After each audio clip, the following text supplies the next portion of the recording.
ओम श्री परमात्मने नमः। ओम नमो भगवते वासुदेवाय। ओम श्री कृष्णाय नमो नमः। वैशाख मास महात्म्य अध्याय 20 की पावन कथा सुनेंगे आज।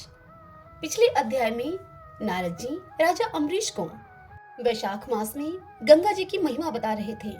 अब आज उससे आगे की कथा सुनते हैं। सूत जी कहते हैं कि महात्मा नारद के ये वचन सुनकर राज ऋषि अम्बरीश ने विस्मित होकर उनसे पूछा, हे महामुनि, आप मार्गशीर्ष आदि पवित्र महीनों को छोड़कर वैशाख मास की ही इतनी प्रशंसा क्यों करते हैं? उसी को सब मासों में श्रेष्ठ क्यों बतलाते हैं?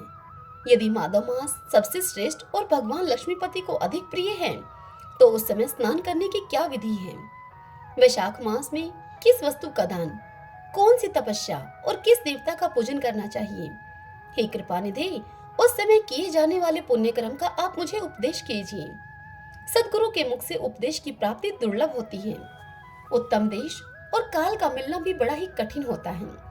राज प्राप्ति आदि दूसरे कोई भी भाव हमारे हृदय को उतनी शीतलता नहीं प्रदान करते जितनी कि आपका यह समागम करता है। यह सुनकर नारद जी ने कहा कि हे राजन, सुनो, मैं संसार के हित के लिए तुमसे माधव मास की विधि का वर्णन करता हूँ। जैसा कि पूर्व काल में ब्रह्मा जी ने बतलाया था, पहले तो जीव का भारतवर्ष में जन्म होना ही दुर्लभ है। उससे भी अधिक दुर्लभ है वहां मनुष्य के योनि में जन्म लेना। मनुष्य होने पर भी अपने अपने धर्म के पालन में प्रवृत्ति होना तो और भी अधिक कठिन है। उससे भी अत्यंत दुर्लभ है भगवान वासुदेव में भक्ति, और उसके होने पर भी माधव मास में स्नान आदि का सुयोग्य मिलना तो और भी कठिन है। माधव मास, माधव अर्थात लक्ष्मीपति को बहुत प्रिय है। माधव अर्थात वैशाख मास को पाकर जो विधि पूर्वक स्नान, दान तथा जप आदि का अनुष्ठान करते हैं, वे ही मनुष्य धन्य और कृत्य करते हैं। उनके दर्शन मात्र से पापियों के भी पाप दूर हो जाते हैं और वे भगवत भाव से भावित होकर धर्म आचरण के अभिलाषी बन जाते हैं। वैशाख मास की जो एकादशी से लेकर पूर्णिमा तक अंतिम 5 दिन हैं, वे समूचे महीने के समान महत्व रखते हैं।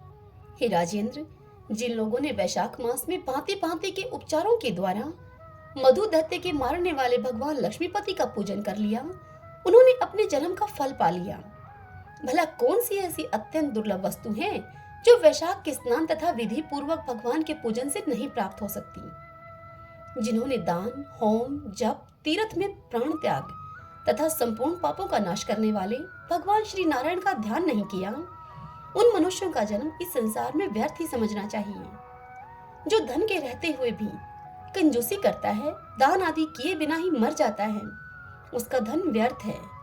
हे राजन, उत्तम कुल में जन्म, अच्छी मृत्यु, श्रेष्ठ भोग, सुख, सदा दान करने में अधिक प्रसन्नता, उदारता तथा उत्तम धैर्य, ये सब कुछ भगवान श्री विष्णु की कृपा से ही प्राप्त होते हैं। महात्मा नारायण के अनुग्रह से ही मनोवांछित सिद्धियां मिलती हैं। जो मनुष्य कार्तिक में, माघ में तथा माधव को प्रिय लगने वाले वैशाख मास में स्नान करके मधुहंता लक्ष्मीपति दामोदर की विशेष विधि के साथ भक्ति पूर्वक पूजा करता है और अपनी शक्ति के अनुसार दान देता है, वह मनुष्य इस लोक का सुख भोग कर अंत में श्री हरि के पद को प्राप्त होता है। हे भूप, जैसे सूर्योदय होने पर अंधकार नष्ट हो जाता है, ठीक उसी प्रकार वैशाख मास में प्रातः स्नान करने से अनेक जन्मों के उपार्जित पाप राशि नष्ट हो जाती है। यह बात ब्रह्मा जी ने मुझे बताई थी। भगवान श्री विष्णु ने माधव मास की महिमा का विशेष प्रचार किया है।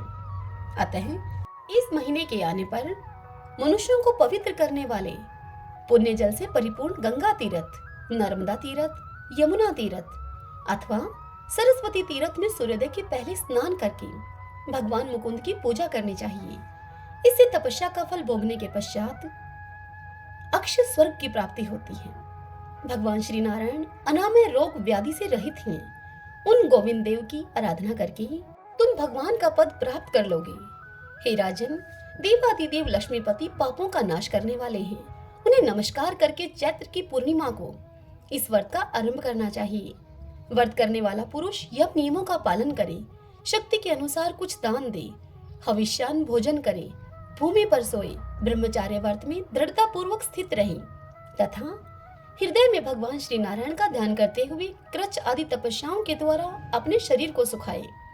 इस प्रकार नियम में रहकर जब वैशाख पूर्णिमा आए उस दिन मधु तथा तिल आदि का दान करें। श्रेष्ठ ब्राह्मणों को भक्ति पूर्वक भोजन कराएं, उन्हें दक्षिणा के सहित धेनु दान दें तथा वैशाख स्नान के व्रत में जो कुछ त्रुटियां हुई हों उसकी पूर्णता के लिए ब्राह्मणों से प्रार्थना करें। हे भूपाल, जिस प्रकार लक्ष्मी जी जगदीश्वर माधव के प्रिय हैं, उसी प्रकार माधव मास भी मधुसूदन को बहुत प्रिय है।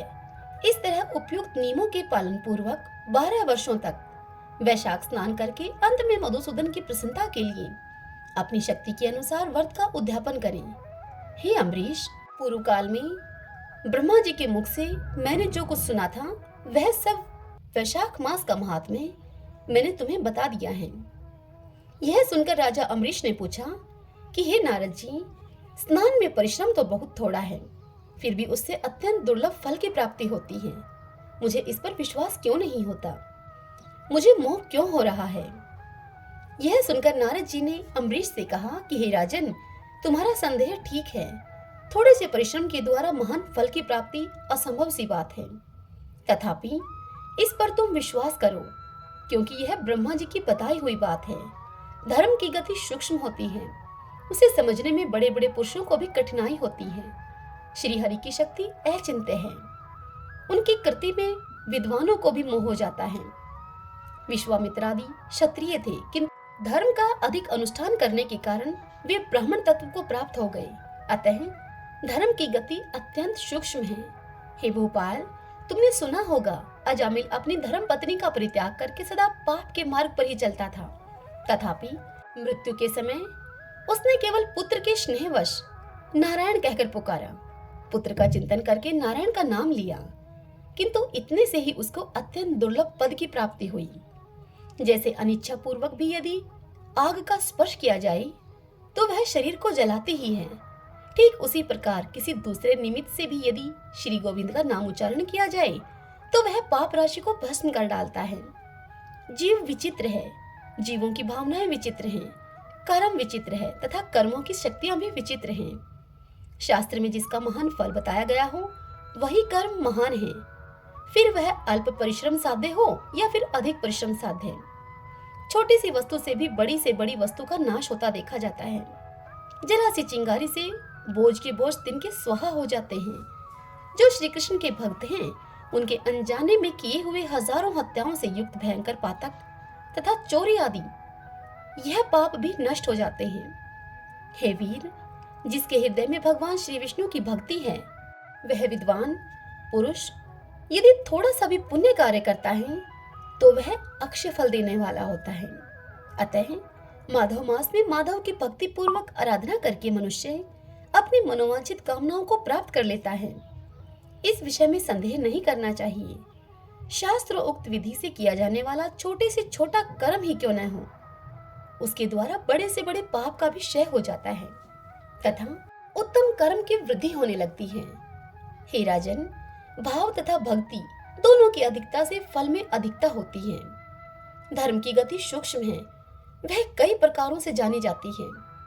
हे महाराज अम्बरीश, जो भाव से हीन है, जिसके हृदय में उत्तम भाव एवं भगवान की भक्ति नहीं है, वह अच्छे देश और काल में जाकर जीवन भर पवित्र गंगा जल से नहाता और दान देता रहे तो भी कभी शुद्ध नहीं हो सकता, ऐसा मेरा विचार है।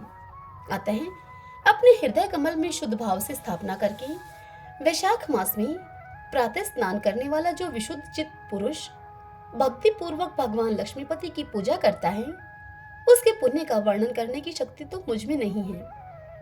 अतः हे भोपाल, तुम वैशाख मास के फल के विषय में विश्वास करो। छोटा सा शुभ कर्म भी सैकड़ों पाप कर्मों का नाश करने वाला होता है।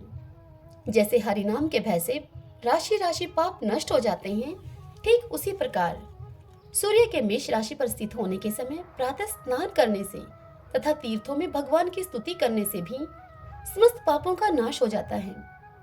जिस प्रकार गरुड़ के तेज से सांप भाग जाते हैं, उसी प्रकार प्रातःकाल वैशाख स्नान करने से पाप पलायन कर जाते हैं।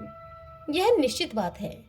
जो मनुष्य मेष राशि के सूर्य में गंगा या नर्मदा के जल में नहाकर 1, 2 या तीनों समय भक्ति भाव के साथ पाप प्रशमन नामक स्तोत्र का पाठ करता है, वह मनुष्य सब पापों से मुक्त होकर परम पद को प्राप्त कर लेता है। हे अम्बरीश, इस प्रकार मैंने थोड़े में ही यह वैशाख स्नान का सारा महात्म्य तुम्हें सुना दिया। अब और तुम क्या सुनना चाहते हो? हरि ओम तत्सत। आज की यह कथा यही समाप्त हुई। इससे आगे कल की कथा में हम सुनेंगे वैशाख स्नान से 5 प्रेतों का उद्धार तथा पाप प्रशमन नामक स्तोत्र का वर्णन। आइए अब वैशाख स्नान की आज की कथा सुनते हैं। एक माँ और एक बेटा था। माँ गंगा जी नहाने गई तो अपनी बहू से कहकर गई कि बहू, मेरे बेटे को सुबह रोटी दे देना। तब बहू ने कहा कि अच्छा, दे दूंगी। सुबह उठकर बेटा बोला कि माँ माँ रोटी दो। तब उस लड़के की बहू बोली कि ना माँ है ना रोटी, कुछ कमा के लाओगे तब रोटी दूंगी। तब वह बेटा बोला कि भाग्यवान, मैं तो कमाना जानता ही नहीं। लेकिन बहू नहीं मानी और जिद करने लगी। तब वह लड़का बोला कि अच्छा ठीक है, तुम मुझे 4 रोटी बनाकर दे दो और साथ में आम का अचार दे दो। तब उस बहू ने 4 रोटियां उसे बनाकर दे दी और वह रोटी लेकर कुएं की पाल पर जाकर बैठ गया और कहने लगा कि हे राम, मैं तो कमाना नहीं जानता। तदंतर भगवान ब्राह्मण का वेश बनाकर उसके समक्ष आए और उससे बोले कि तुम ऐसे उदास क्यों बैठे हो? तब वह बोला कि मेरी पत्नी ने कहा है कि कुछ कमा कर लाओगे तो रोटी मिलेगी, परंतु मैं तो कमाना नहीं जानता। तब ब्राह्मण रूप में आए हुए भगवान उससे बोले कि भैया, कमाना तो मैं भी नहीं जानता, हाँ, पर मैं 8 वारों का नेम जानता हूँ, जिससे कि तेरे अटूट भंडार भर जाएंगे।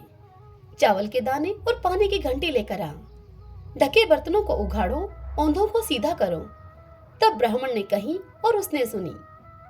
इतवार, सोमवार, मंगलवार, बुधवार, बृहस्पतिवार, शुक्रवार, शनिवार, 8 वारों का आसरा, भरियो पीहर सासरा। अटूट भंडार होते चले गए। फिर कहानी सुनकर लड़का अपने घर पहुंचा। तब उसे आया हुआ देखकर उसकी पत्नी बोली कि क्या लाए हो? तब उसने कहा कि 8 वारों का नेम लाया हूँ। तब पत्नी ने सोचा कि चलो कुछ तो लाया है। तब लड़के ने अपनी पत्नी से कहा, चावल के दाने और पानी की घंटी लेकर आ, औंधों को सीधा कर, ढकों को उघाड़। उसने कही और पत्नी ने वह कहानी सुनी। इतवार, सोमवार, मंगलवार, बुधवार, बृहस्पतिवार, शुक्रवार, शनिवार, 8 वारों का आसरा, भरियो पीहर सासरा। और उसके अब अटूट भंडार होते चले गए। अब वह अपनी पत्नी से बोला कि मैं बेटी के यहाँ जा रहा हूँ। वह फटे से कपड़े पहनकर बेटी के यहाँ गया। बच्चे बोले कि नाना आए, नाना आए। तब उसकी बेटी बोली कि कैसे वेश में आए हैं? तब उस बेटी के बच्चे बोले कि मैले वेश में आए हैं। तब बेटी उनसे बोली कि आए ही क्यों हैं? 2 दिनों की रोटी तोड़ने के लिए आए हैं बस। सच है, गरीबी सब कुछ कहला देती है। फिर उसने बेटी से जाकर कहा कि बेटी, 8 वारों की मेरी कहानी सुन लो तुम। तब उसकी बेटी ने उसे जवाब दिया कि पिताजी, मेरा मुंह जूठा है। और फिर उसका पिता भूखा ही सो गया। अगले दिन बेटी को पिता पर तरस आया तो वह अपने पिता से कहने लगी कि पिताजी, पिताजी, अब अपनी कहानी सुनाओ। तब उसके पिता बोले कि चावल के दाने लाओ, पानी की घंटी लाओ, ढकों को उघाड़ो, औंधों को सीधा करो। पिता ने कही और बेटी ने सुनी। इतवार, सोमवार, मंगलवार, बुधवार, बृहस्पतिवार, शुक्रवार, शनिवार, 8 वारों का आसरा, भरियो पीहर सासरा। अब बेटी के घर में भी अटूट भंडार होते चले गए। अब बेटी भर भर के बायने बांटने लगी। तब उसकी पड़ोसन ने कहा कि तुम तो कह रही थी कि तुम्हारे पिताजी कुछ नहीं लाए, रीते खोखे आए हैं, फिर तुम ये भर भर के बायने कैसे बांट रही हो? तब वह बोली कि मेरे पिता तो खाली हाथ ही आए थे, ये तो 8 वारों की कहानी का फल है। तब पड़ोसन उससे कहने लगी कि अपने पिता से हमको भी कहानी सुनवा दो। तब लड़की ने अपने पिता से कहा। तब वह बोला कि आज तो मेरा मुंह जूठा है, कहानी कल सुना दूंगा मैं। अगले दिन उसके पिता ने पड़ोसन को 8 वारों की कहानी सुनाई तो अब तो पड़ोसन के भी खूब अटूट भंडार भर गए। हे मेरे भगवान विष्णु, जैसे आपने उस ब्राह्मण के 8 वारों की कहानी सुनने और सुनाने से सबके अटूट भंडार भरे, वैसे ही इस कथा को कहते, सुनते और हुंकारा भरते हुए सभी के अटूट भंडार भरना। सभी बोलिए विष्णु भगवान की जय।